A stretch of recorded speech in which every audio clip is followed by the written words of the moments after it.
des films qui sortent et c'est vraiment émouvant pour moi. Le premier qui a fait un film, c'était Henri Duparc. Il y a une seule chose que ça m'enseigne, il faut faire son travail. Il faut avoir foi en ce qu'on fait. Moi, j'ai une foi en l'Afrique. C'est tout. Et je fais ce qui me semble bon pour l'Afrique. C'est ça que je fais.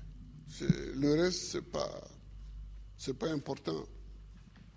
J'ai dit souvent à mes collaborateurs que celui qui veut être riche, il ne faut pas qu'il vienne faire la politique. Si quelqu'un fait la politique et qu'il devient riche, c'est qu'il est voleur. La politique n'est pas là pour enrichir les gens. En politique, on te donne les moyens pour que tu vives correctement, mais il y a un travail à faire. Si celui qui veut être riche, il fait des affaires. Il ne devient pas professeur, il ne devient pas journaliste, il ne devient pas caméraman, il ne devient pas homme politique. Ce n'est pas des métiers où on devient riche, ça. Ce n'est pas des métiers où on devient riche. Ça, c'est la première leçon que je voulais tirer. La deuxième leçon, c'est que tu peux partir de zéro et tu peux arriver au sommet. Pourvu que tu saches dès le départ où tu veux aller. Et que tu prennes les moyens pour arriver où tu veux arriver. Je me rappelle toujours d'une discussion que j'avais avec mes amis au lycée classique. On était un certain nombre qui voulions devenir président. Chacun dit va devenir président. Et il y en a un qui m'a dit, moi je vais d'abord faire les affaires, parce que sans argent on ne peut pas faire la politique, on ne peut pas devenir président. Et je lui ai dit, moi, c'est parce que je ne vais pas faire les affaires, que je vais être pauvre, que je vais avoir les mains propres et que je vais devenir président. Aujourd'hui, mon ami, il a eu beaucoup d'argent, effectivement. Il a beaucoup d'argent, mais il n'est jamais devenu président. Il n'a jamais même été candidat. Voilà, il n'a jamais été candidat. C'est-à-dire qu'il faut savoir ce que tu veux longtemps à l'avance. C'est-à-dire qu'il ne faut pas découvrir les situations de façon opportuniste. Il faut savoir ce que tu veux être, ce que tu veux faire. Et tu te traces ta ligne de conduite. Donc tout ce que tu fais dans la vie, moi j'ai fait histoire pour devenir président. Sinon, la bourse qu'on m'a donnée pour aller en France, c'était pour faire professeur de latin et grec. Quand j'ai commencé vraiment à militer, je me suis rendu compte qu'il me manquait l'histoire de l'Afrique pour poursuivre ma route. J'ai changé. J'ai changé. Et j'ai fait histoire parce que c'est ça qui me manquait pour connaître d'où on vient et où on peut aller en connaissant d'où on vient. Je vois des gens qui découvrent qu'il y a un fauteuil à côté, ils peuvent s'asseoir dessus. On ne s'assoit pas dessus comme ça. Le fauteuil, il est à côté, il semble vide, mais il a un propriétaire.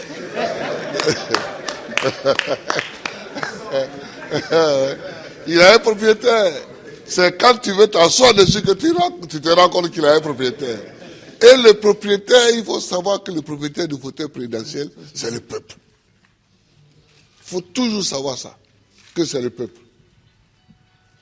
Tu as beau être ce que tu es, si tu ne sais pas que c'est le peuple, et que tu ne te conduis pas en conséquence, tu ne peux pas t'asseoir dessus. C'est tout ça que moi j'ai envie que les Africains sachent. Et puis, il faut aimer son pays, il faut aimer l'Afrique. L'Afrique est une terre qui a subi tellement d'épreuves. Je ne sais pas si dans le monde, il y en a qui ont subi autant d'épreuves que nous. Les Juifs aussi ont subi beaucoup d'épreuves. Mais nous, les Noirs africains, tout le monde s'est assis sur nous. Esclaves. Esclaves de maison. Esclaves de la traite négrière. Colonisés. Torturés culturellement. Parlant les langues des autres. Tout ça, décolonisé. Mais Nous, on a des grands combats à mener. Et les grands combats que nous avons à mener, ce n'est pas pour se venger des gens, c'est pour au moins être homme aussi, comme les autres. C'est ça qu'on appelle la dignité. Comme l'AIS. Quand tu passes, il faut qu'on sache au moins que c'est un homme qui passe. C'est tout. C'est tout ce que nous voulons.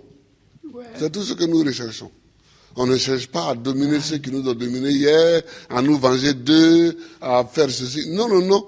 On veut qu'on reconnaisse que nous sommes des hommes au même titre que les autres. Mais ça, si nous-mêmes, on ne prend pas les moyens, qu'on est toujours chez eux en train de mendier. La France. Et que les gens, même, tu vas mettre l'argent chez eux en achetant les bâtiments, et puis eux-mêmes, ils te dénoncent. Que voilà un voleur. Comment? Je vous amène l'argent, vous me dénoncez. Mais je vous amènerai rien. Ah oui. Moi, quand je vois des chefs d'État africains qui sont dénoncés en Europe, parce qu'ils ont investi en Europe, ça me fait pitié pour l'Afrique. Ça me fait pitié pour l'Afrique. Ça me fait pitié pour l'Afrique. Hein? Non, oh, il ne faut pas faire pitié. Il ne faut pas faire pitié. Quand tu passes, il faut qu'on dise que voilà un homme qui passe. C'est tout ce que nous cherchons aujourd'hui, c'est notre combat. Ça.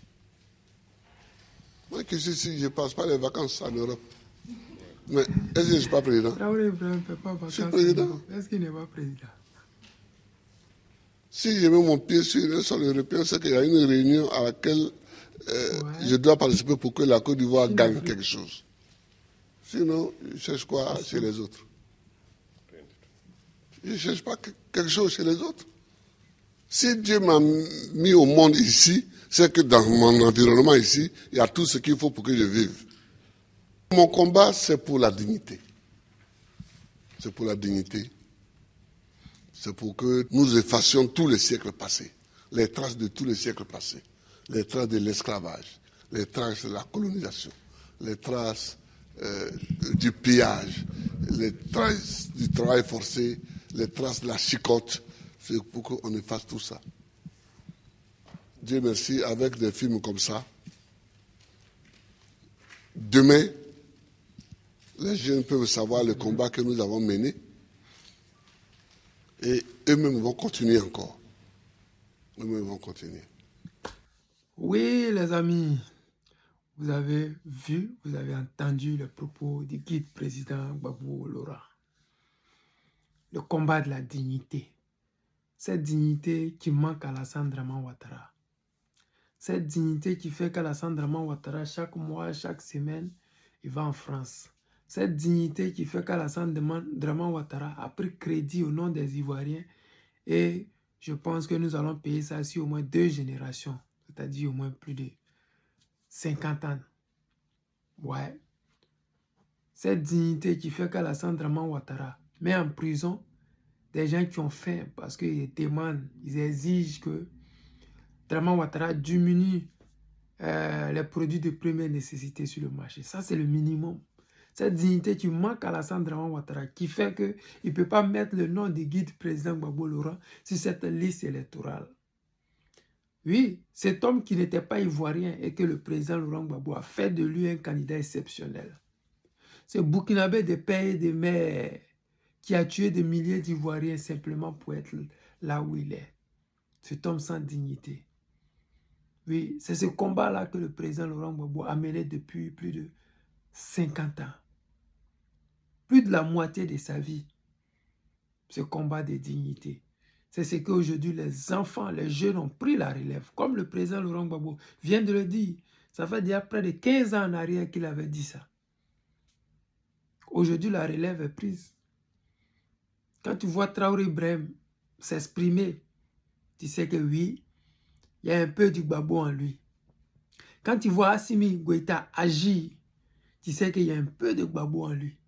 Quand tu vois Tiani se comporter, tu sens que le propos du président guide Gbagbo Laurent ont résonné dans sa tête. Et il a pris la démarche qui va avec. Ces propos-là, c'était pour éveiller l'Afrique. Ce sont ces propos-là qui font qu'aujourd'hui, les Occidentaux, tous unis et tous unanimes, ne veulent pas que le président Gbagbo Laurent soit candidat. C'est à nous, Ivoiriens. C'est à nous de décider. Qu'est-ce qui est bon pour nous? Est-ce que nous voulons le crédit, l'endettement inutile? Ou est-ce que nous voulons des entreprises en Côte d'Ivoire? L'industrialisation de l'Afrique et de la Côte d'Ivoire tout entière. Est-ce que chaque Ivoirien, chaque région de la Côte d'Ivoire peut avoir des usines de transformation sur place pour donner du boulot aux Ivoiriens?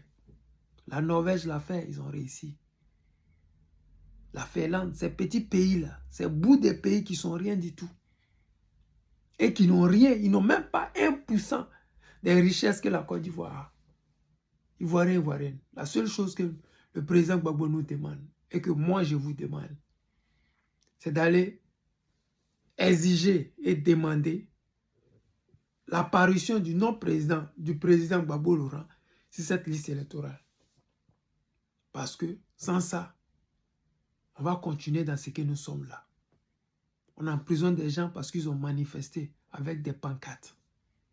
En Côte d'Ivoire, faire des manifestations sont interdites alors que c'est dans notre constitution. Si vous ne vous réveillez pas, après les élections de 2025, nous aurons des chaînes au cou.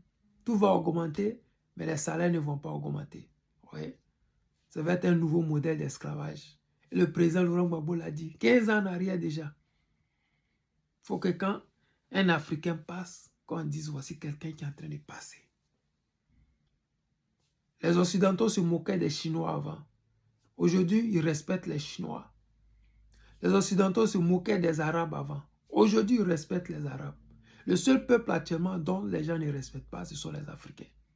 Pourquoi? Parce que nous avons des dirigeants comme Alassane Draman Ouattara qui nous vendent aux Occidentaux et qui nous humilient dans les médias.